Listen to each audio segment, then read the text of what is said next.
Over the past decade, I've spent thousands of hours meticulously exploring and documenting the wild food species in North America, and in this video, I'm going to show you the top 5 that you need to know to keep you and your family from going hungry if, for whatever reason, food became a little more difficult to acquire. And right off the bat, we need to address a common misconception when it comes to what makes a really good long-term survival food.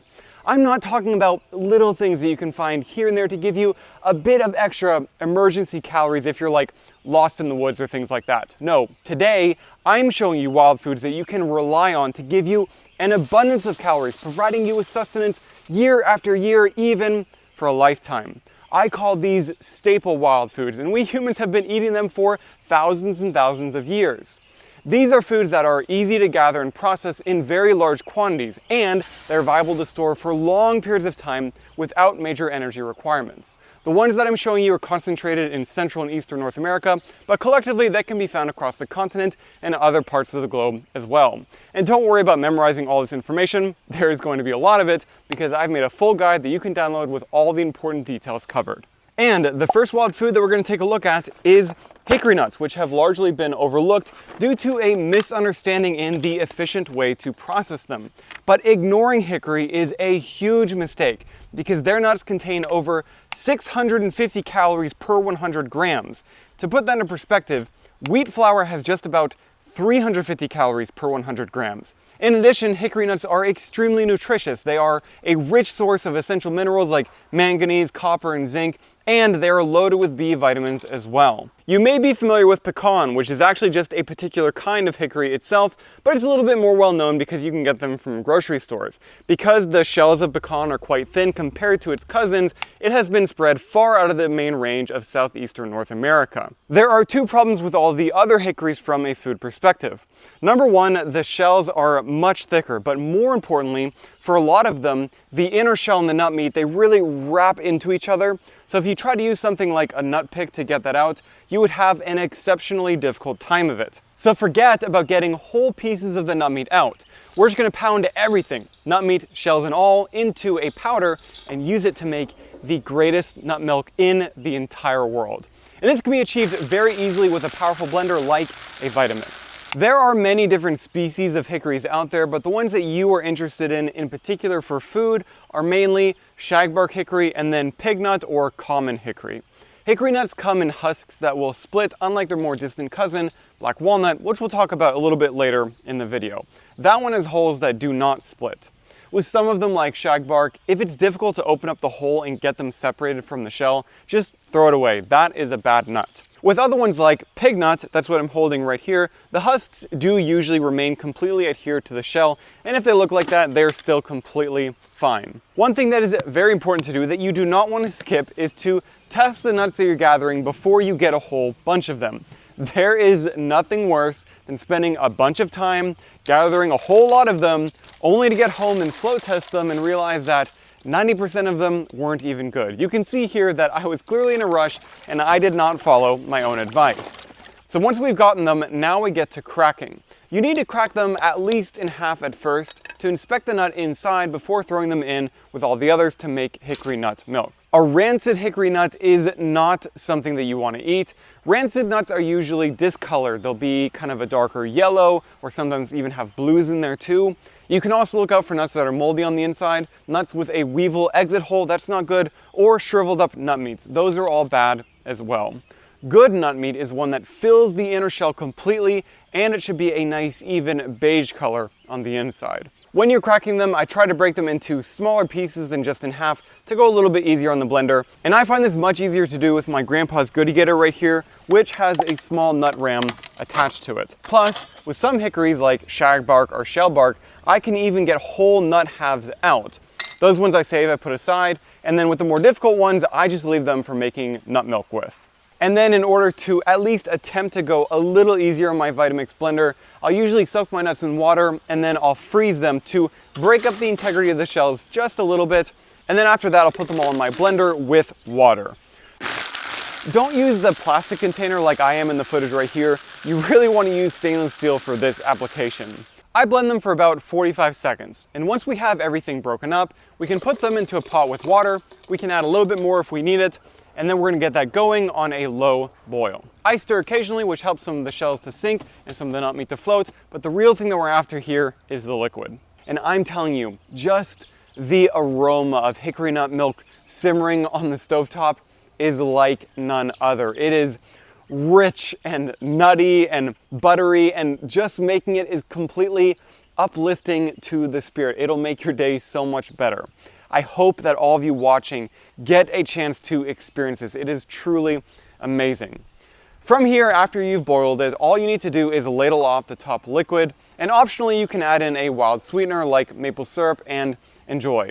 Sometimes I do a few extra steps at the end to filter out all the shells and I clarify the liquid, and you can even get a little bit of oil this way, but I'll talk about that more in a future dedicated video if you guys are interested in that. Hickory nut milk can be frozen for future use, and good nuts that are cured in the shell can last for a couple years if stored properly. Any extra cracked nuts that I have that I'm waiting to make nut milk with, I'll leave those in the refrigerator, but the ones that are in the shell, I just keep them inside in a room temperature environment. There's one more tree nut that we're going to cover a little bit later in the video, but for now, instead of looking for food above the ground, we're going to go below. Now I would like to introduce you to wild yam, which produces large edible tubers, but not all of them do this.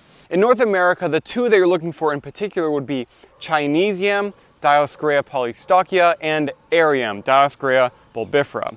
These can both be easily distinguished from other wild yams that don't have starchy edible tubers like American wild yam, Dioscorea villosa, because the ones we're looking for have little air potatoes that grow above ground on the vines, and the American ones do not.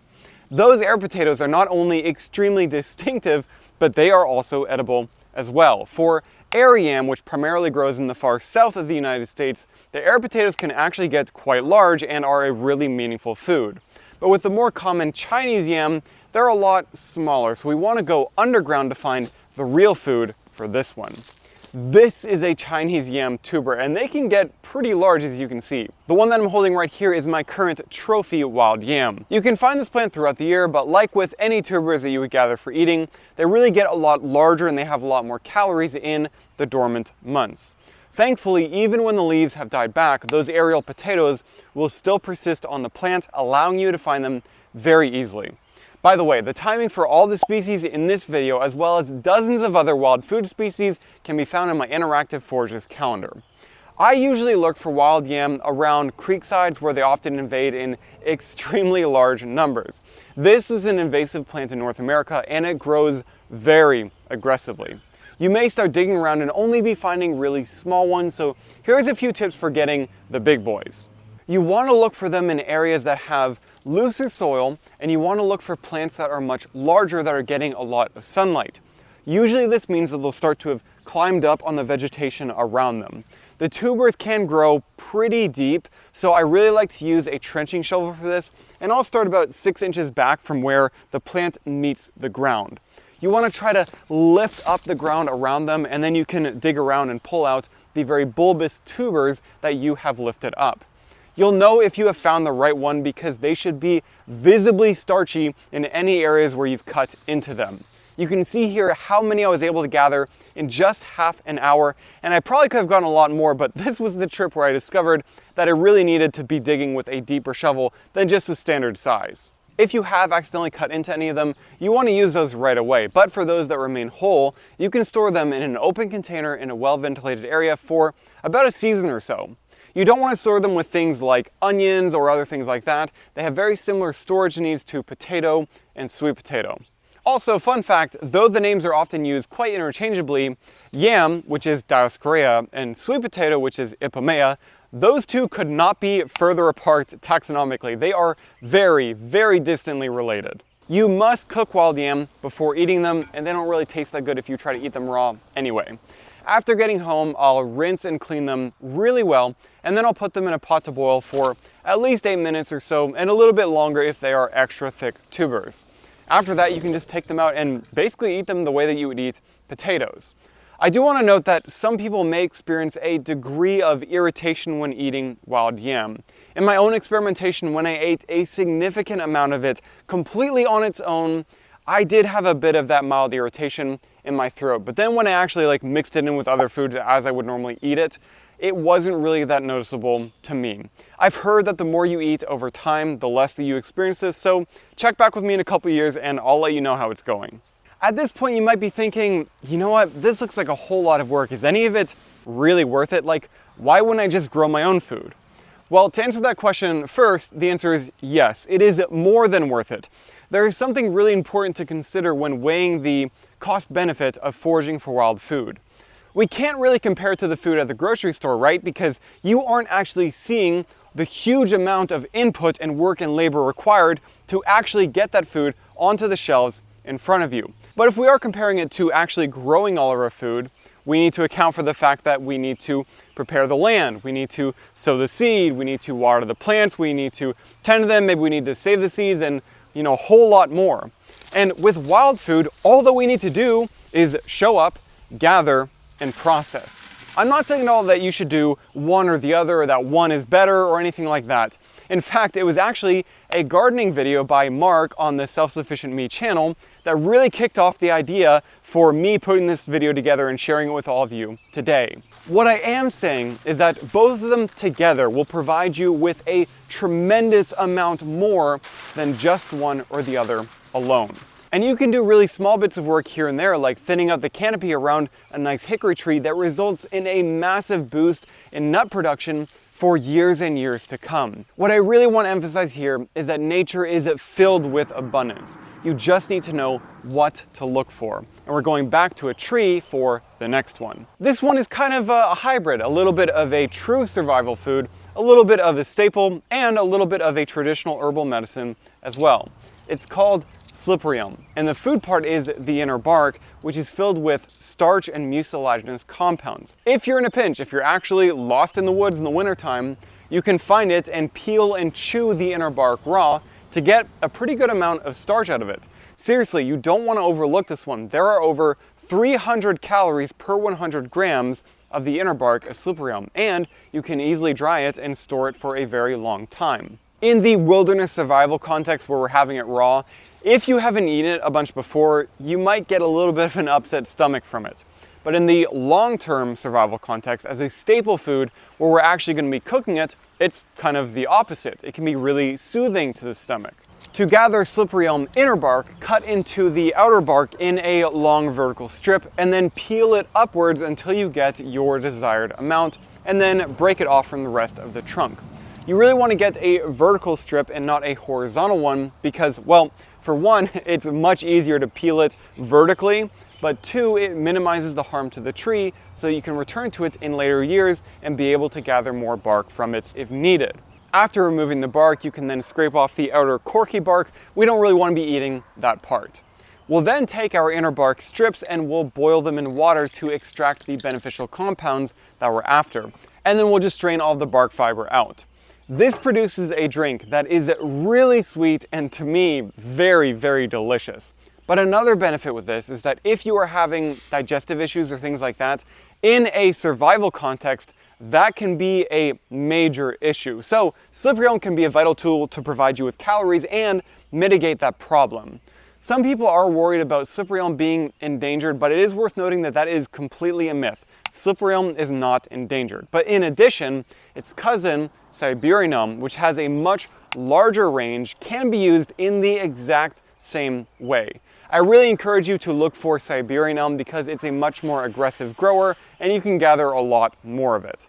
And let me know if you'd like me to cover other important wild herbs for a long-term survival situation. It's a really important subject and it's a nice parallel for this one that we're looking at here.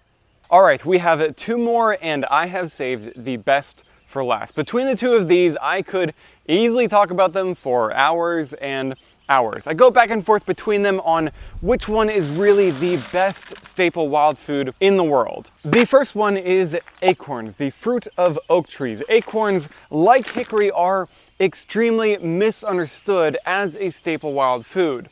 I think the general sentiment that I see a bunch of the time is that they aren't worth it, but really nothing could be further from the truth.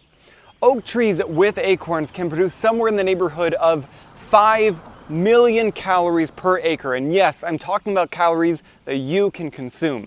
That is in the ballpark of the caloric productivity of some major agricultural root vegetables, and you don't even need to water them. The one strike against acorns, the one strike is that they do contain a substantial amount of tannins, which you wouldn't want to consume in large amounts long term. They'd also be really astringent and a bad eating experience, so we need to leach those out. When people first get started with acorns, maybe they do a tiny batch and they go through all of this effort to get, about a cup or so of flour. And then they decide, well, that was not worth it. And you know what? That probably wasn't. You really need to be doing much larger batches because there's kind of like a base upfront amount of work that you need to do in order to process them. But no matter how much more that you do in a batch, the work doesn't go up that much beyond it. So to help out all my fellow nerds out there, the work required increases logarithmically, not linearly. Now, I've already done a whole series on foraging and processing acorns into flour that you can watch right after this, but that was a while ago, so for now, I would like to add a few bonus details that really makes acorn processing more efficient and really worth it. A quick overview for all of you. With acorns, we need to gather them. We want to look for them in nice, open, sunny areas, and then we need to dry them. Dried in shell, they can be stored for years without a major loss in quality. Then we crack them, then we leach them, and then we blend them into a flour. Here are the things that I want you to know. 1. Gather your acorns with a nut roller. This one's for black walnut, but you can find them in smaller sizes that will pick up acorns like a dream. In a good mast year where the trees produce a much larger crop than average, I can gather literally thousands and thousands of calories worth of acorns in minutes with no effort whatsoever with a good nut roller. 2. Water testing your acorns is vital. This will help you to sort out 90% of the bad nuts in mere moments. However, make sure that you actually test the ones that float to ensure that most of them are actually bad, because if they've dried too much, that may not work. It isn't foolproof. 3. You do not need a dehydrator to dry them, and you don't want to use an oven. A simple box fan works really great at the initial stage, and then after that I keep them on open, large, flat racks to passively dry over several weeks. Do not use high heat to dry them. This will only scorch them and make them go bad very quickly if you don't get them dried all the way. Also, do not try to freeze them to kill the bugs on the inside. Why? Because this will kill the bugs on the inside. You want any bugs on the inside to become bugs on the outside, where they'll also leave a little exit hole that you can use to easily tell if a nut is a bad one. 4. Pay attention to this one. The most important part of acorns from a caloric perspective is the starch. Most methods you read for leaching acorns will result in you losing most of the starch. Here is what you do so that doesn't happen. When you go to leach them initially, pour all the blended material into a flour rag and then squeeze all the liquid through. Individual starch particles are extremely fine and they're going to pass right through the rag, while the flour fibers, those will be left behind. And then you can leach them separately because starch will leach way faster because they're way tinier. And you know what? If all that you care about is the calories, you can just throw away the rest of the fiber and just use the starch. Here's some starch that I have right here, and then here's some of the fiber flour, and this small amount probably has way more calories in it than all the rest of this does. But if you do want to bake with acorn flour, then you can recombine both of these at the end. And finally, don't expect when you're using acorn flour, which doesn't contain any gluten at all, to give you nice, risen, fluffy bread. That isn't really what acorn is for. However, that is not true for the next wild food that we're going to take a look at. But with acorns, where they do really shine is for making things that are flatter, like cookies, pancakes, things like that. If you cook it right and you use it correctly, it can be really delicious. All right, that's all that I've got for now. Like I said, check out my acorn series where I'll fill you in with all the rest of the details that you need to know. Before we get to the last one, I just want to say, if you're still watching this right now, then I'm guessing that you probably do actually care about learning this subject, and I just want to say thank you.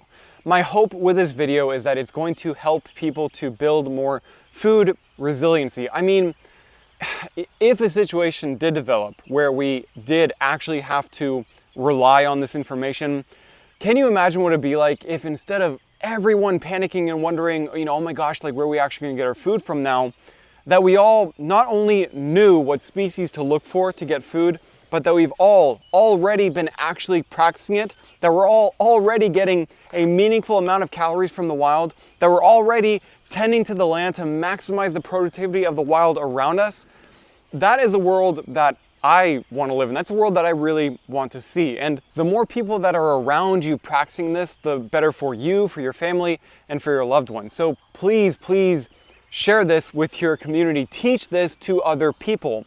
This is the kind of knowledge that you only really get richer the more that you share it. So thank you for taking part in that with me. Okay, we've arrived at the final wild food, but keep in mind that I had to really pare this list down. There are a bunch of others that we can learn about, so let me know if you find this subject interesting and I'll be sure to make another list, but also let me know which one of these in this video that is most important to you, because I want to make dedicated videos for each of them and you can decide which one that comes first. All right, now we get to learn about American lotus. This is simultaneously one of, if not the greatest wild foods in all of North America and one of the most underappreciated. I mean, many of you might be thinking right now, that's funny, I didn't even realize that we had a native wild lotus species. We do, and it's incredible. When people think about lotus, they picture an Asian plant and Asian culture, but I'd argue that there are few things more American than American lotus. Every single part of this plant can be eaten, but today I'm going to show you two of the highest calorie components, the tubers and the nuts. And we'll start with the tubers. This one right here is from a batch that I gathered just the other day. And I think that these are probably the better wild known food for lotus, and you can definitely find and forage them, but in the wild, they can be a little bit tough to gather. Lotus likes to grow in slow moving water and it likes to anchor itself in a really mucky bottom. In Alabama, where I forage, a lot of our lakes are dam controlled and they lower the water level in the colder months in the winter. So those kind of lakes create a really amazing situation for digging lotus tubers. Sometimes to get them, I feel along the rhizome and eventually they'll terminate in these large ones right here. Other times I just dig in an area with a bunch of them until they pop up. This does take a fair bit of skill and it can take a lot of energy. And if you ask me, I would say that the true staple wild food when it comes to wild lotus comes from the nuts. There's a bunch of them right there. They're really pretty. This is the only food that I know of where legitimately I could gather them and store them to give to my great grandchildren. Mature lotus nuts have a nearly impermeable shell that keeps the nuts fresh for, and I'm not exaggerating here, literally hundreds and hundreds of years. You can gather them from the shore or with a canoe and you can get thousands and thousands of them in just a couple of hours. For processing out the actual nut meat, I like to use a Dave belt to crack them very efficiently, but a hammer can work as well. After that comes a series of sorting and winnowing to get the nut meat completely separated from the shells. Lotus nuts are one of the greatest foods in the world, wild or cultivated. The texture is amazing, the taste is incredible, and nutritionally, it is one of the best sources of protein from the wild. You can roughly blend them up and cook them for a short period of time in boiling water to make something that is somewhere between oatmeal and grits in terms of the taste and the flavor. Oh, and I forgot to mention, you can even eat the immature nuts as well, and they taste like sweet corn, but have an even better texture. And my wife has developed some pretty amazing recipes for them that we're rolling out on the Feral Foraging website. But my favorite use with the mature lotus nuts is to grind them into a flour and make lotus bread. Okay, lotus bread is one of the best things that I have ever eaten in my life. It's kind of like cornbread. Kind of. However, if you're making cornbread, corn flour doesn't work so well as a bread, so you'll have to substitute in 50% with wheat flour. Lotus bread is made with 100% clean, wild lotus flour, and it is amazing. The recipe for that one is on my website right now. I really think it's time for America to rediscover this vital wild food. It really is, and you have an important part to plan that. So don't forget to check out my guide with all the important details that you need to know. Lotus is actually a really incredible source of protein as well, but gram for gram, it is beat by black walnut. Black walnut is another wild food that is overlooked for all the wrong reasons, and I'm going to show you everything that you need to know to forage and process it in large quantities in this video right here. I really think that you're going to enjoy it. Thank you so much for watching, and I hope to see you there.